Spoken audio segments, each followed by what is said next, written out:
श्री वल्लभाचार्य जी भगवान श्री कृष्ण के उपासक, लेकिन रहते थे कहाँ? काशी में।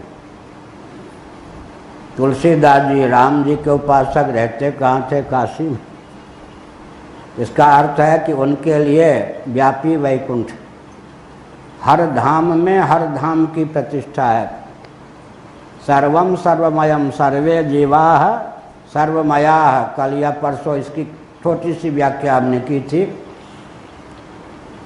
अयोध्या में काशी भी है, काशी में अयोध्या भी है। जो जिस धाम के भक्त होते हैं, परमात्मा के उपासक होते हैं, भगवान के अन्य धाम में भी उनके लिए वही धाम प्रकट होता है, वही धामी प्रकट हो जाते हैं। यह व्यापी वैकुंठ है। तो हमने कहा कि यहाँ संकर्षण जी, शेषनाग जी सबसे पहले देवकी के गर्भ में आए। भगवान श्री कृष्ण ने सोचा कि अब मेरे प्रकट होने योग्य माँ देवकी का गर्भाशय बन गया। जहाँ धाम का विन्यास होता है वहीं धामी का प्रकाश होता है। अब कहा भैया जरा जल्दी करो, मामा की खबर जल्दी लेनी है। मामा से बहुत सावधान रहना चाहिए भांजे को, भांजे से सावधान रहना चाहिए मामा को। शास्त्र की बात है। और बुरा न मानो, भतीजा के उत्कर्ष को शायद ही कोई चाचा या ताऊ सह पावे। अगर सह लेता है तो दिव्य मनुष्य। उपनिषद की बात है, सामान्य बातें व्यवहार में देख लीजिए। भ्रातृव्य का अर्थ क्या होता है? शत्रु। भतीजे का अर्थ शत्रु है। भ्रातृव्य कहते हैं ना, भ्रातृव्य का अर्थ होता है शत्रु, जिसका अर्थ है भतीजा। भतीजा कैसे शत्रु हो गया भाई? तो ये मनोविज्ञान उपनिषद में है। ऐत्रेय आदि उपनिषद का पाठ की पढ़िए, भाष्य पढ़िए। इसका मतलब शायद ही कोई ताऊ हो जो भतीजे का उत्कर्ष सह सके, शायद ही कोई चाचा हो जो भतीजे का उत्कर्ष सह सके। सह लेता है तो बहुत दिव्य है, सह नहीं सकते। कहीं ऐसा ना हो कि मेरे बेटे का अपकर्ष हो जाए, बड़ी विकट बात है। यह हुआ, इसीलिए एक विचित्र बात है। तो शेषनाग पहले प्रकट हुए कहाँ? देवकी के गर्भ में। देवकी का गर्भ भगवान के प्रकट होने योग्य बना दिया। अब भगवान ने संकेत किया कि आप थोड़ा खिसकिए, मुझे त्वरा है, मामा जी की खबर जल्दी लेनी। मैंने कहा भांजे को मामा से बहुत खतरा होता है, मामा को भांजे से भी प्रायः खतरा होता है। कंस मामा थे, मारा भांजे ने। शल्य मामा थे, मारा भांजे ने। मामा अगर इधर उधर हिलने डुलने लग गए, व्यवहार ठीक नहीं किया तो भांजा मारे बिना नहीं रहे। मामा होना, माँ माँ डबल माँ, मातृत्व दुगुण प्रकट करो तब तो मामा हो, नहीं तो फिर समझ लो मामा बना देगा। नहीं नहीं, तुम्हारा कचूमर निकाल देगा। इसलिए भांजे के साथ बहुत अच्छा व्यवहार करना चाहिए, नहीं तो मामा की खबर भांजा ही लेता है। हाँ। और उपनिषदों में लिखा है चाचा ताऊ की बहुत सेवा करनी चाहिए, बहुत ज़्यादा नज़दीक भी नहीं रहना चाहिए उनके। कब चुपके से गला दबा दें कह नहीं सकते। चाचा ताऊ की सेवा करके, प्रणाम करके थोड़ा दूर हो जाना चाहिए, तो आशीर्वाद देते रहेंगे। अगर वो उनकी त्योरी चढ़ गई तो भतीजे साहब की खैरियत नहीं है। मनोविज्ञान है, बड़ी विकट बात। तो हमने कहा कि भगवान श्री कृष्ण ने सोचा कि भूभार हरण के लिए मामा जी का कचूमर निकालना जल्दी आवश्यक, इनको सदगति जल्दी देनी है। इसीलिए धाम जी को, शेष जी को आगे खिसका दिया। रोहिणी के घर में आप जाइए, यहाँ हमको जल्दी आने दीजिए। प्रकट होने दीजिए, यह है। अब वो और भी बहुत सी उत्प्रेक्षाएँ हैं। कोई कोई कहते हैं वल्लभाचार्य जी आदि जब कारागार में निबद्ध थे, कई महीने से रोहिणी के पेट से बलभद्र जी का जन्म हो गया, तो लोक में उपहास क्यों नहीं हुआ? तो उस समय के लोग बहुत ही गंभीर थे। पहले तो सोचा ये बालक, जब वसुदेव जी जेल में नहीं थे कारागार में, तब में गर्भ में आया होगा बालक, साल भर की अपेक्षा अधिक समय में उत्पन्न हुआ। कुछ टीकाकार ये सब उत्प्रेक्षा करते हैं। योग माया जिसने देवकी के गर्भ से शेषनाग को, बलराम जी को रोहिणी के गर्भ में पहुंचा दिया, उसने सबकी मति ऐसी विमोहित की, किसी के मन में दुर्भावना का रोहिणी जी के चरित्र पर लांछन लगाने का भाव ही उदित नहीं हुआ, क्योंकि भगवान का प्रभाव ऐसा था, माया का चमत्कार ऐसा था। अब क्या है, बड़े छोटे हो गए, छोटे बड़े हो गए, धाम बड़ा या धामी, धाम और धामी में एकत्व है या भेद? व्यावहारिक धरातल पर भेद है। धाम का क्षेत्रफल अधिक होता है, धामी का क्षेत्रफल कम होगा, तभी तो सो पाएगा, रह पाएगा। नहीं तो उसके लिए जितना लंबा चौड़ा शरीर है उतना ही लंबा चौड़ा अगर कक्ष बना के पिंजरा खोल, अंग्रेज लोग सजा देते थे ना पहले। तो हमने एक संकेत किया, तो हमने क्या संकेत किया कि धाम बड़ा या धामी, धाम पहले या धामी, धाम अनुज है या धामी, तो भगवान श्री कृष्ण तो छोटे भाई बन गए। क्या बलराम जी के छोटे भाई बने या नहीं? तो धामी पहले आ गए थे, धामी का जन्म पहले हो गया या धाम का?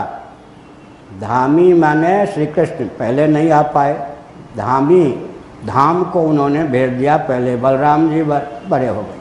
और वहाँ पर शेषनाग के अवतार लक्ष्मण जी, यहाँ राम जी बड़े हो गए। तो दोनों छानबीन करके देखें तो कोबर छोट कहता अपराध हो। वहाँ लक्ष्मण जी धाम के अवतार, शेषनाग के अवतार छोटे हैं, यहाँ बलराम जी धाम के अवतार, शेषनाग के अवतार बड़े हैं। अर्थात विवक्षा वसात भगवान कहीं छोटे बन जाते हैं, कहीं बड़े बन जाते हैं। बड़े व्यक्ति को छोटा बनने में विलम्ब नहीं लगता, अहंकारी नहीं होता, और छोटे व्यक्ति को बड़ा बनने में, अरे जहाँ बड़ा बनने से काम चले वहाँ बड़े बन जाओ। क्या घर में पति को चाहिए छोटा बन के रहे, पत्नी का साम्राज्य या गृह मंत्रालय है उसके पास, क्या अब वहाँ तुम भोजन में सब में टांग अड़ाओगे? ऐसा ठीक, बाहर की बात हो तो पत्नी अनुगमन करे, क्या ऐसा है ना? तो दोनों काम में कहीं पत्नी का उत्कर्ष अधिक है, बच्चों के लालन पालन में पत्नी का उत्कर्ष ज़्यादा होता है, माने माँ का उत्कर्ष ज़्यादा होता है। तो हमने कहा बड़े व्यक्ति की, बहुत अच्छा रामचरित मानस में लिखा, परस्पर प्रीति की कसौटी क्या है? प्रीति परस्पर प्रभु अनुगामी। मैं अपने ढंग से अर्थ करता हूँ, दार्शनिक ढंग से, रामायणी अपने ढंग से करते हैं। प्रीति परस्पर, नाम और नामी में परस्पर प्रीति है। कसौटी क्या है परस्पर प्रीति की? आवश्यकता पड़ने पर प्रभु बन जाओ बड़ा, स्वामी, आवश्यकता पड़ने पर सेवक बन जाओ, अनुगामी बन जाओ। मैं तो बड़ा हूँ, सदा बड़ा ही रहूँगा, तो तुम पापड़ बेलो, घर और मठ नहीं चलेगा, कोई स्थान नहीं चला पाओगे। उदाहरण के लिए नाम बड़ा है या नामी, प्रीति परस्पर, दोनों में नर नारायण के समान परस्पर प्रीति है। प्रभु अनुगामी, आवश्यकता पड़ने पर नाम प्रभु बन जाता है, आवश्यकता पड़ने पर नामी प्रभु बन जाता है। देवदत्त यहाँ तो आना, अब कौन प्रभु बनेगा, कौन अनुगामी बनेगा? जहाँ से नाम का उच्चारण किया गया वहाँ देवदत्त आएगा नहीं, अपने नाम का अनुगमन करता हुआ आएगा। अब नाम बन गया स्वामी, नामी बन गया सेवक, ठीक है। और लिफाफे पर, पोस्टकार्ड पर कहीं भी पता लिखते हैं, वो धामी को ढूंढ करके डाकिया क्या करेगा, संदेशवाहक ले जाएगा। वो नाम नामी का अनुगमन नाम करता है, नाम का अनुगमन नामी करता है। परस्पर प्रीति की यही गाथा है। क्या हर जगह मैं बड़ा होकर रहूँगा, तब क्या होता है, काम बिगड़ जाता है। हर जगह मैं बड़ा होकर रहूँगा, बने रहो बड़े, क्या किसी काम के नहीं, व्यवहार तब सब। अब देखिए, अच्छा शून्य आश्रय है या एक आश्रय शून्य है, क्योंकि एक से निर्विशेष है। लेकिन शून्य के आगे एक रहे तो आश्रय तो शून्य हुआ ना। लेकिन जब शून्य आश्रित हो जाता है एक के, तब इकाई स्थानों पर आते ही एक को क्या करता है, 9 अधिक कर देता है। अपने आश्रित के आश्रय होने से चमत्कार हो गया या नहीं? अब 2 के आश्रित हो गया शून्य, तो 2 को उसने 18 अधिक कर दिया, 20, 2 का अर्थ हो गया 20। तो कभी कभी घर आदि चलाने के लिए गुलामी नहीं, लीला पूर्वक व्यवहार सौकर्य की भावना से क्या मुखिया अगर अनुगामी बन जाता है, 4 चांद, जहाँ ज़रूरत हो हर जगह नहीं, किंकरता नहीं। अब देखिए 3 के आश्रित हो गया शून्य, तो 30, 3 नहीं रह गया, 3 के आश्रित 3, तो दोनों का उत्कर्ष हुआ या किसी एक का हुआ? दोनों का उत्कर्ष हुआ ना। नहीं तो 3 शून्य के बिना तो 3 नहीं रहेगा, आश्रय बन गया, शून्य ने उसको आश्रय बना लिया। अगर शून्य ही ना हो तो 1, 2, 3 की सिद्धि कैसे हो? इसलिए हमने कहा कि बहुत अच्छा है, लक्ष्मण जी छोटे भैया, तो वहाँ धाम छोटा हो गया। यहाँ बलराम जी बड़े भैया, तो धाम बड़ा हो गया। तो भगवान ने लीला करके दिखाई कि भाई बड़े होने पर भी कभी छोटे को बड़े बना दो, कभी बड़े को छोटे बना दो। बढ़िया है। मैं दूसरे ढंग से बोलता हूँ, जब पत्नी माता हो जाए किसकी, किसी बेटे की भी, किसी बेटी की माता, तो व्यवहार को संभालते हुए नानारी की तरह नहीं, तब अंदर से समझे उसी का पति की अब ये मातृशक्ति हो गई मेरे लिए भी, इसने पुत्र को पुत्री को जन्म दे दिया, ठीक है। अब भोजन परोसते समय अगर पत्नी को पत्नी रूप में देखा, वो अन्न पचेगा नहीं, स्खलित हो जाएगा। भोजन परोसते समय पत्नी भी माँ बन जाती है, ऐसा मनोविज्ञान। पत्नी तो पत्नी है, कौन कहता कि पत्नी नहीं है? लेकिन जब वो किसी बेटे या बेटी की माँ बन गई, उसमें मातृत्व आ गया। जितने उसमें मातृत्व आ गया, क्योंकि आपकी ही माता बन गई या नहीं? क्या अर्थ हुआ? अरे पति ही तो पत्नी के द्वार से पुत्र बनता है, बनता है या नहीं? तो आपकी भी माता हो गई या नहीं? आपके पुत्र की माता होने का अर्थ आपकी माता हुआ है या निक्रम? आत्मा भाई जायते पुत्र, हाँ, इसका मतलब अच्छा पत्नी क्या करती है? पति के द्वार से अपने आप को अपनी पुत्री बना लेती, अपने को प्रकट करने के लिए बेटी बन जाती है, पति को प्रकट करने के लिए बेटी बन जाती है, पति को प्रकट करते समय फिर बेटे को जन्म देती है, पति को प्रकट कर लेती है अपने द्वार से, और अपने द्वार से स्वयं को भी प्रकट कर लेती है बेटी के रूप में, पुत्री के रूप में। इसका मतलब मातृत्व आ गया पत्नी में। जब आप ही उसके द्वार से पुत्र होकर, और वो भी आपके अनुग्रह से क्या पुत्री को उसने जन्म दे दिया, तो मातृत्व आ गया। इसलिए आपकी बुद्धि होनी चाहिए, अब आपकी केवल पत्नी ही नहीं रह गई, उसमें मातृत्व का आधान हो गया। इसीलिए कुमारी कन्या भी भविष्यत गति से मातृत्व का आधान है उसमें, भविष्य में माता बनेगी। हमारे यहाँ कुमारी कन्या का भी पूजन है, ये सिद्ध है। तो अनुगामी जो अहंकारी होते हैं सब जगह अपने को छाती तान करके आगे चले जाते। मैं तो बड़ा हूँ ना, तो बड़ा हूँ तो बने बने रहो, आपका महत्व नहीं होगा। इसीलिए महाभारत सुनिए, इस बार ऐसे ही क्रम है, एक श्लोक भी एक दिन में नहीं हो पाता। अब सरस्वती जी की जो धारा है मैं रोक भी नहीं सकता, रोकूंगा तो सरस्वती नाराज हो जाएगी, फिर निरक्षर भट्टाचार्य बना देगी। हाँ ऐसा है, सरस्वती की धारा रोकने पे बहुत अपराध लग, हार्ट अटैक होने लग गए।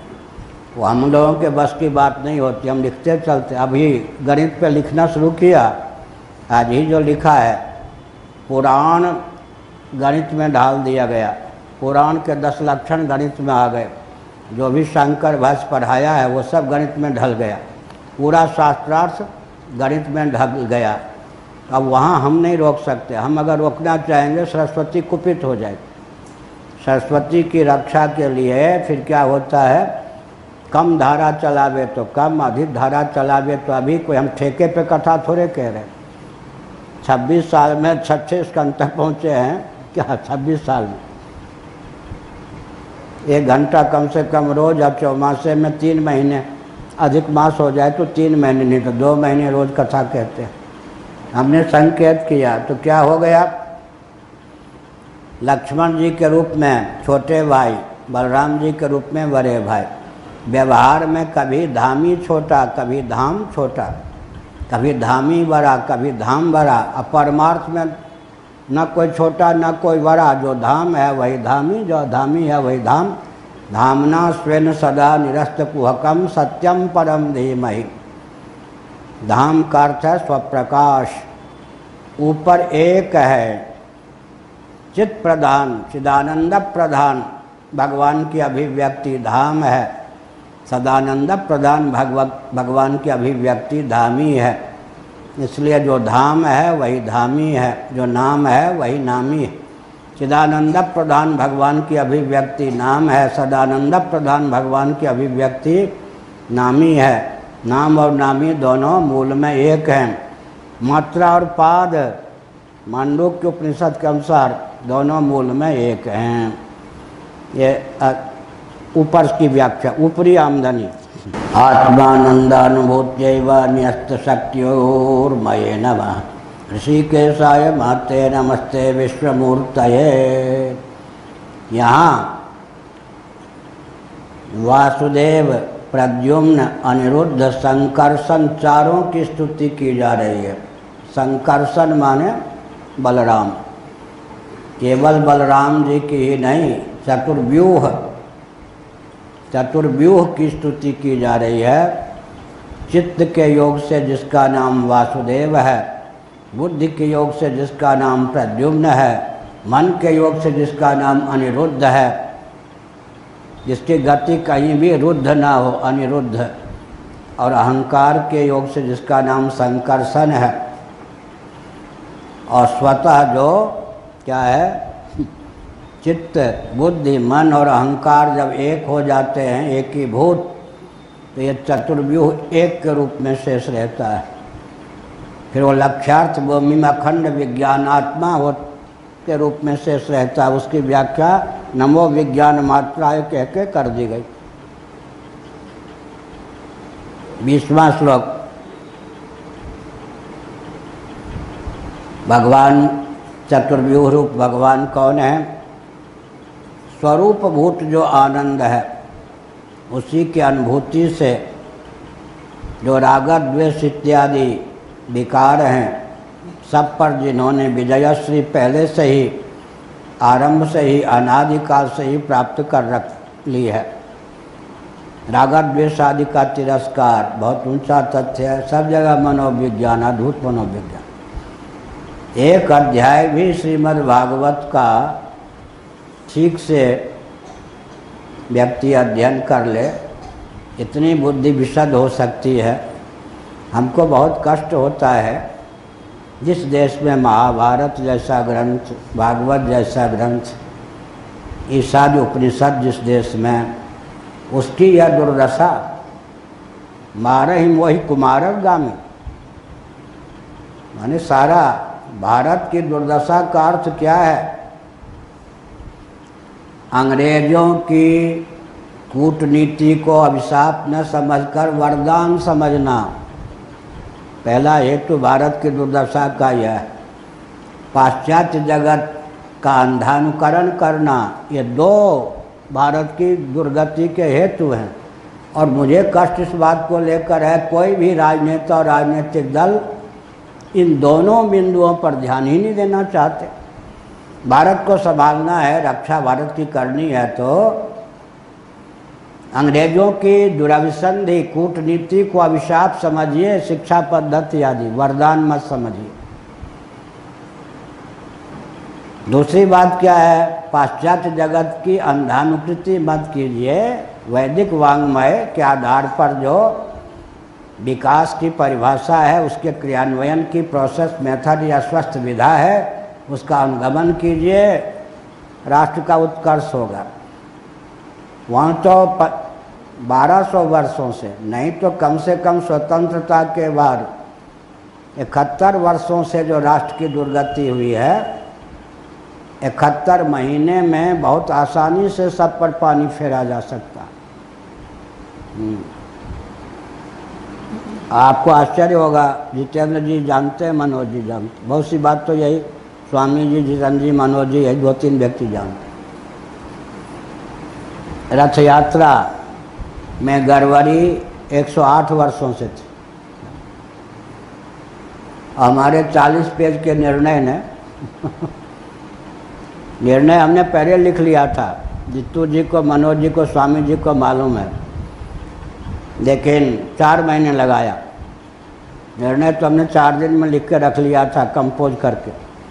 4 महीने लगाया। 3-4 प्रांतों के पंडित बुलाए गए, bar association high court, bar association lower court के साथ साथ अधिवक्ता बुलाए गए, मंदिर के प्रशासक ये सब बुलाए गए, सेवायत के जितने प्रभेद हैं उनके मुखिया को बुलाए गए, सबकी बात सुनी गई, सब कुछ। जितेंद्र जी आदि ने मान लिया था कि जो निर्णय हम देने वाले हैं उससे हमको मार दिया जा सकता है, पूरा उड़ीसा का तंत्र हमारे विरोध में ताल ठोक के खड़ा हो जाएगा, सेवायत तो बिल्कुल गोली लेकर मारने के लिए तैयार होंगे।